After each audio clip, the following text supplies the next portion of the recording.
Welcome back. Well, today I am joined by Dr. Lisa Eschilian Oates, who is here on behalf of Kaiser Permanente, Orange County.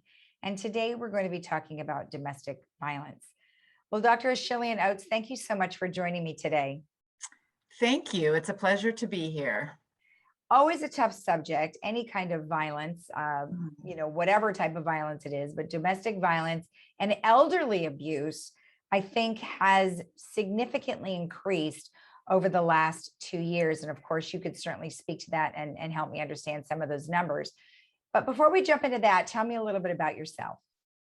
I am a family medicine physician with Kaiser Permanente in Orange County. I'm born and raised in Southern California. I'm actually a Kaiser baby. So this is my home, and domestic violence and family violence has been a passion of mine since before I went to medical school. So I'm honored to be able to lead our program and represent Kaiser today. Okay, that's awesome. Now, you have a family violence prevention program. Is that out of the hospital or is it out of a medical center? So it is actually, it is a region-wide Southern California program. And what we do is we work to improve the quality of care and experience that our members who are affected by violence have when they interact with their medical system. So we, do that by providing our physicians and staff with knowledge and training and resources and the support that they need to be able to do this in the right way. And also our program is unique in that we address all the forms of family violence, so child abuse as well as intimate partner violence and elder dependent adult abuse. Okay, all right. So it's a program that you train your physicians and other folks at Kaiser Permanente, like to recognize if somebody is experiencing that, because obviously most people don't come to you and go, oh yeah, well I'm one of those domestic violence people. They don't do that. They literally hide what's happening. So are there certain characteristics that a doctor would look for? Sure. Yeah, there are certain red flags that might indicate that something's going on. So there's a lot of vague medical conditions that can go along with abuse or violence in the home, mental health issues, substance abuse issues, but also, chronic pain syndromes, headaches, abdominal pain, those kinds of things. And whenever somebody seems to be really struggling in getting control of a health problem, that ought to, raise a red flag that there may be something else going on that is interfering with their ability to take care of themselves. Okay. Now, of course, domestic abuse isn't just physical, it could be verbal as well. So would that pertain to some of the things that you just mentioned, like they really can't wrap their head around some kind of an injury?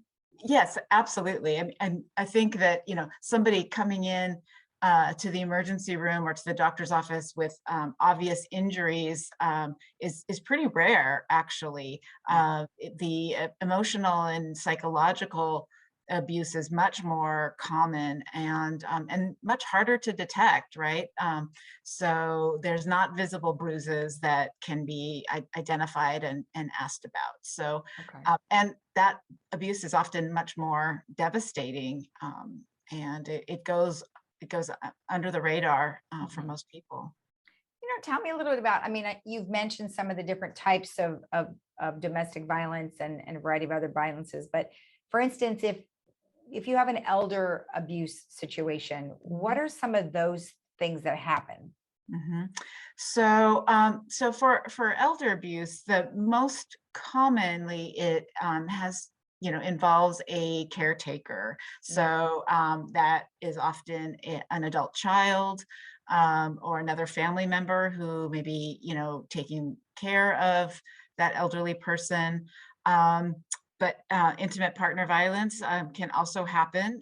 So, couples that, grow older together, they can continue to be abusive into their, older years. Mhm. So it can take many, different forms. There's also, financial abuse that happens, fraud that happens. Right. And so those are most often done by, strangers or someone not known to the family. Mm. But really the most common is when it's being perpetrated by someone taking care of them. Okay. Now, many of our residents have children, but they are adult children, and then they have grandchildren. If for any reason that someone is involved in some type of elder abuse, what kind of effects would that have on their children, even if they're adult children? Mhm. So, if we're suspecting that they're the perpetrators, is that what you're asking? So, Yes and no. Like, let's say, okay. for instance, maybe they did have a caregiver, Mm, and the adult child finds out about it. mhm, That to me would be horrific to know that my mother or father were being cared for by this individual that we trusted. mhm. So that Right, that's right. what I'm kind of looking at. Mhm. So, yeah, I mean, certainly, it can have those kinds of. I mean, it could be very stressful, and you could feel guilt for feeling like you allowed it to happen. But really, I think if you're suspecting that something's not right, if your family member seems to be afraid of being alone with that person, Mhm. if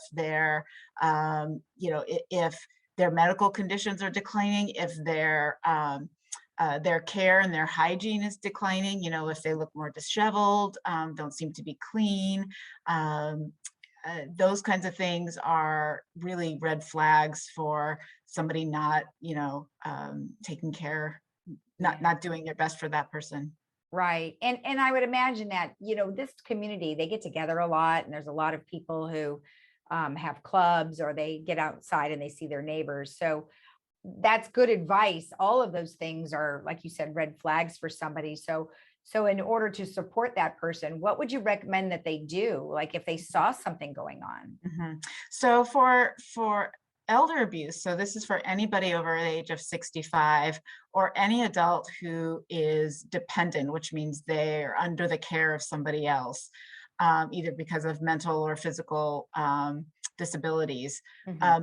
Those are actually, um, uh, you would actually want to make a report to the Adult Protective Services. So any Ah, suspicion, you don't have to be sure about it. You don't have to do the investigation. But if you have any suspicion that somebody may be being abused or taken advantage of, you can make a confidential report to Adult Protective Services, who can then do a more thorough investigation. Um, okay. and it's also important to understand too that the limit of the power of Adult Protective Services, right? So they cannot force their way into someone's home. They're not going to you know against someone's will take them Yeah. out of their home. It's really meant to be able to provide resources and help, to not only the elderly person but the family. Right. Often these cases involve a caregiver who is just overwhelmed, or who may not have the skills or the ability to be able to take care of, say it's their parent, and say that the adult child has been living with the parent, and now the parent is much more sick and needing more care, and that Yeah. adult child doesn't have the wherewithal to do that, and so that we can get into issues of neglect at that point. So Mhm. it's not about going in and necessarily punishing somebody who may really more help and more support. And so Adult Protective Services is really good at doing that as well. Um, Okay. so I don't Now, want somebody to be worried about making that report, thinking that they're going to, you know, um, you know, makes, it means someone's going to go to jail, or their Yeah. friend or neighbor's going to end up, going to an institution or something like that. Yeah. Well, then what, on behalf of Kaiser Permanente Orange County, then what are some last words that you would like to let our folks know in regards to your program? So,